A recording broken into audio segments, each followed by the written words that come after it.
Bismillahirrahmanirrahim. Assalamualaikum warahmatullahi wabarakatuh. Kaum mukminin rahimakumullahu jami'an. Pernahkah Anda mendengar sebuah perang yang bernama Mohacs? Sebuah perang mengerikan bagi koalisi Eropa yang tidak pernah akan mereka lupakan. Bahkan akibatnya, perang ini membuat bangkrut dan kacaunya negara Eropa selama beberapa ratus tahun. Dan tahukah Anda bahwa disebutkan perang ini hanya 4 jam saja? Asal perang ini karena suatu saat Sultan Sulaiman Al-Qanuni atau dikenal dengan Sulaiman I mengirim utusan untuk mengambil pajak dari kerajaan Majer yang menguasai seluruh Eropa bagian timur. Raja Eropa Timur ini bernama Vladislaus yang kedua, yang mana kerajaan Majer ini di bawah asuhan tentara Crusader ketika itu. Sikap bodoh pun terjadi. Para pasukan Crusader malah membunuhi utusan Sultan Sulaiman hingga syahid semuanya. Bahkan atas perintah Pope atau Paus Vatikan yang begitu dendamnya kepada kaum muslimin. Ternyata mereka sudah berencana untuk memulai perang karena sudah hadir pasukan raksasa koalisi Eropa untuk membatalkan perdamaian dengan kaum muslimin. Mendengar hal itu, naiklah ghirah dan amarah keimanan Sultan Sulaiman Al-Qanuni. Beliau pun memerintahkan agar mengumpulkan pasukan perang yang terdiri dari 100.000 pasukan perang, 350 meriam penghancur, serta 800 kapal perang. Eropa pun semakin menggila dengan menambah koalisi hingga sebanyak 21 kerajaan besar yang ikut serta dalam perang yang dianggap suci ini, yang tidak ikut hanya beberapa kerajaan Prancis dan Portugal yang enggan bermasalah dengan kaum muslimin. Terkumpullah 200.000 pasukan berkuda bersenjata lengkap, 35.000 diantaranya lengkap dengan baju besi hingga kuda-kudanya pun dilapisi baju besi. Maka keluarlah Sultan Sulaiman Al-Qanuni, yang beliau juga adalah keturunan Muhammad Al-Fatih, yang dahulu melepaskan kekejaman Eropa dari penduduk Konstantinopel yang kini bernama Istanbul. Beliau pun berjalan 1.000 kilometer, yang berarti jaraknya sama dengan sepanjang negeri Mesir, dan menguasai benteng-benteng Eropa, bahkan membuka Akkrat Stronghold. Akkrat Stronghold di Syria, yang mana ini merupakan sebuah benteng terbesar yang terkenal kokoh, besar, dan indah. Beliau pun berhenti di sepanjang tepi sungai Tula yang terkenal. Beliau menunggu musuh datang di dataran rendah bernama Mohacs hingga dikenal perang ini di kemudian hari. Lembah Mohacs ini terletak di selatan kerajaan Majer dan timur Rumania.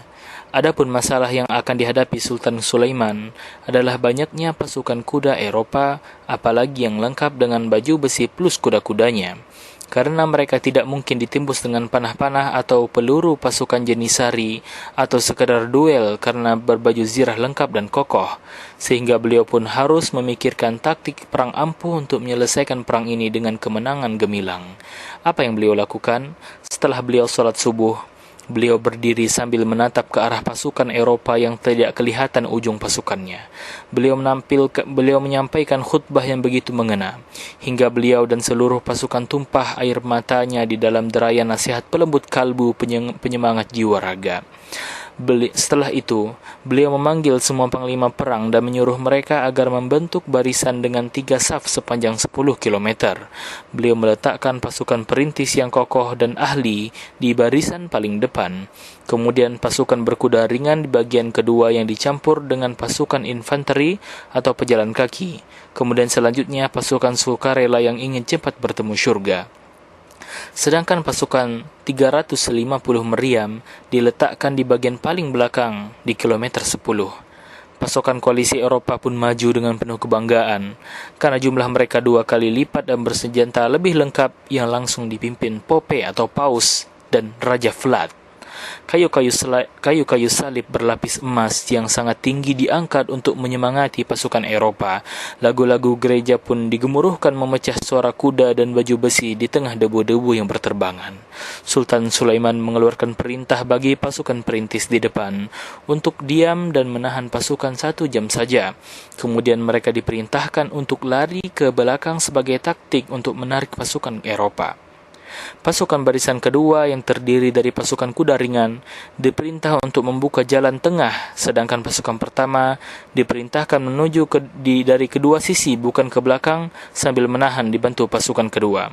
Maka berperanglah pasukan barisan pertama dengan gagah berani, diiringi takbir yang bercampur keringat, tangisan iman dan air mata karena rindu syurga. Pasukan pertama pun diserang dengan 2 gelombang deras pasukan Eropa. Bahkan satu gelombang saja pasukan Eropa mencapai 20.000 pasukan lengkap berkuda. Akhirnya, melihat tengah pasukan Islam kosong, majulah pasukan andalan Eropa, yakni pasukan kavaleri yang berbaju zirah lengkap hingga kuda-kudanya. 60.000 diantaranya pasukan kuda ringan. Datanglah saatnya taktik dimainkan.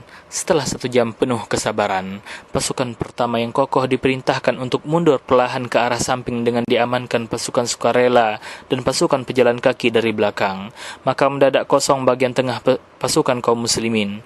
Maka tumpahlah 100.000 pasukan kavaleri Eropa dengan sekali gelombang menyerbu ke arah tengah yang sudah kosong, karena kuda tidak akan bisa manuver seketika, apalagi di belakangnya banyak pasukan kuda yang lain. Lantas apa kesialan yang akan menimpa pasukan kavaleri berzirah besi kuat tersebut? Maka tanpa disangka-sangka mereka, pasukan kavaleri pun berhadapan dengan 350 meriam yang langsung menghadap mereka, yang siap meledakkan kepala-kepala mereka yang penuh dengan kesombongan, bahkan mampu membuat baju besi mereka meleleh. Maka belum sempat mereka manuver berbalik arah, meriam-meriam memuntahkan mesiu, dan bola timah panas sebesar kepala yang meledak jika sampai ke tanah. Pasukan kavaleri di depan habis dan meleleh, sedangkan yang di belakang masih terus maju tanpa tahu apa yang terjadi dengan pasukan depan. Pecahlah kepala-kepala pasukan Eropa yang sombong. Tidaklah mereka maju, melainkan hanya mendatangi maut yang panas, yang tidak henti, yang mampu mencairkan tulang dan baju besi, yang membuat mereka menjadi sejarah sebagai pasukan kuda yang meleleh. Dalam waktu 1 jam saja, habis semua pasukan kuda berbaju besi lengkap. Pasukan pejalan kaki Eropa di depan kebingungan kenapa pasukan kuda tidak tampak lagi debunya. Yang ada hanya asap-asap mesiu belaka yang membuat mereka panik ketakutan tidak berdaya. Pasukan Eropa yang di belakang yang belum maju sudah terlebih dahulu dikalahkan rasa takut sehingga mereka berebut kabur.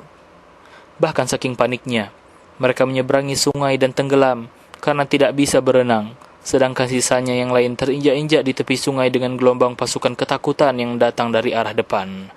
Pasukan Eropa pun ingin menyerahkan diri. Maka muncullah perintah dari Sultan Sulaiman Al-Qanuni yang tidak pernah mereka lupakan. Beliau berkata, hari ini tidak ada yang menjadi tawanan. Artinya, mereka tidak kembali ke kerajaannya kecuali tanpa kepala, karena mereka dahulu menyembelih kepala utusan kaum muslimin dan mempermalukan jenazah mereka, bahkan menggantung anggota-anggota tubuhnya di kerajaan-kerajaan mereka. Mereka pun putus asa dan menyesal yang tak bermanfaat lagi penyesalan itu, sambil mengutuk raja dan pope atau paus yang menyuruh untuk menyembelih utusan Islam. Adapun pasukan Eropa yang luka tetap ditawan dan diobati, bahkan jumlah mereka sebanyak 25.000 jiwa.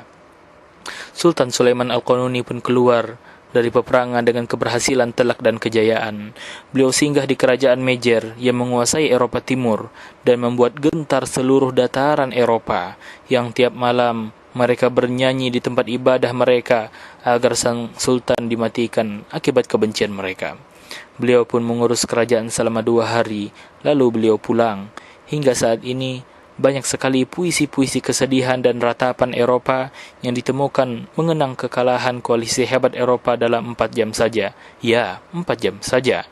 Adapun jumlah syuhada dari kaum muslimin berjumlah 1.500 jiwa, yang terluka berjumlah 3.000 jiwa, sedangkan sisanya tidak luka sama sekali. Sejarah mencatat inilah perang teraneh sepanjang zaman, yang terus mengusik kepala-kepala para sejarawan Eropa dan meninggalkan berjuta-juta pertanyaan yang tidak bisa satu pun dijawab dengan akal sehat. Maka bagi Anda yang mendengar kisah ini, belajarlah agar Anda tahu bahwa dahulu kita berjaya dan kita kembali akan berjaya sesuai janji Allah dan Rasul-Nya sallallahu alaihi wasallam.